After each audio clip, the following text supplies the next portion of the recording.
அனைவருக்கும் வணக்கம். வாழ்க வளமுடன். நான் உங்கள் பாலசுப்ரமணி. நம்ம இன்னைக்கு பார்க்குற தலைப்பு என்ன அப்படின்னு பார்த்தோம்னா, மீன லக்னத்தில் பிறந்தவர்கள் சொல்லக்கூடாத ரகசியங்கள் என்ன அப்படிங்கிறத பற்றி பார்ப்போம்.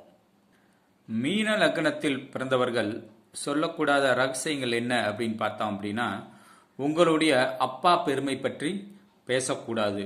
உங்கள் அப்பாவை பற்றி நீங்கள் பெருமையாக எங்கள் அப்பா எனக்கு அதை செய்வார், இதை செய்வார், அதை செஞ்சு வச்சிருக்கிறார், இதை செஞ்சு வச்சிருக்காருன்னு உங்கள் அப்பாவுடைய பெருமையை பற்றி பேசுனீங்க அப்படின்னா, அதுக்கு அடுத்து உங்கள் அப்பா உங்களுக்கு ஒன்று செய்யறது கூட தடையாகலாம். அதே மாதிரி உங்களோட அதிர்ஷ்டத்தை பற்றி வெளியே சொல்லக்கூடாது. நீங்கள் ரெகுலராக கோயிலுக்கு போகிறீங்க அப்படின்னாலும் கோயிலுக்கு போகிறத பற்றி பெருமையாக சொல்லக்கூடாது.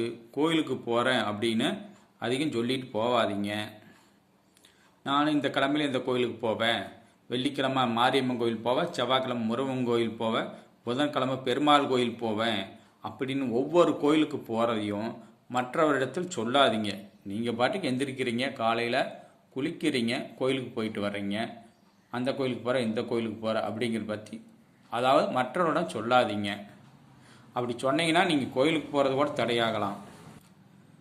அதாவது மீன லக்னத்தில் பிறந்த நீங்கள் பெண்களாக இருந்தால் உங்களுடைய முதல் குழந்தை பற்றி பெருமையாக பேசக்கூடாது. உங்களுடைய முதல் குழந்தையை பற்றி பெருமையாக பேசினீங்க அப்படின்னாவே அதே அந்த குழந்தைக்கு உங்களுக்கு ஒரு சின்ன தடைகள், சின்ன சின்ன சங்கடத்தை ஏற்படுத்தலாம். இது நடைமுறையில் தெரியும். நீங்கள் மீடியமாக இருந்தீங்கன்னாவே உங்களுடைய தாய் மகன் பாசம் நல்லா இருக்கும்.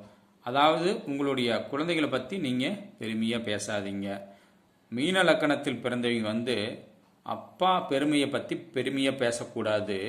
கோயிலுக்கு போகிறத பற்றியும் பெருமையாக சொல்லக்கூடாது. இதெல்லாம் வெளியே சொல்லக்கூடாது. பெண்களாக இருந்தால் குழந்தையை பற்றி சொல்லக்கூடாது. பொதுவாக நீங்கள் உங்களோட அதிர்ஷ்டத்தை பற்றி வெளியே சொல்லாதீங்க. சொன்னீங்கன்னா கிடைக்கிற அதிர்ஷ்டமும் போச்சு. இதெல்லாம் நடைமுறையில் நீங்கள் செக் பண்ணி பாருங்கள்.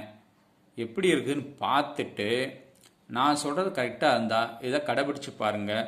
வாழ்வில் வெற்றி அடையலாம். அனைவரும் வளமுடன் வாழுங்கள். வாழ்க வளமுடன். நன்றி, வணக்கம்.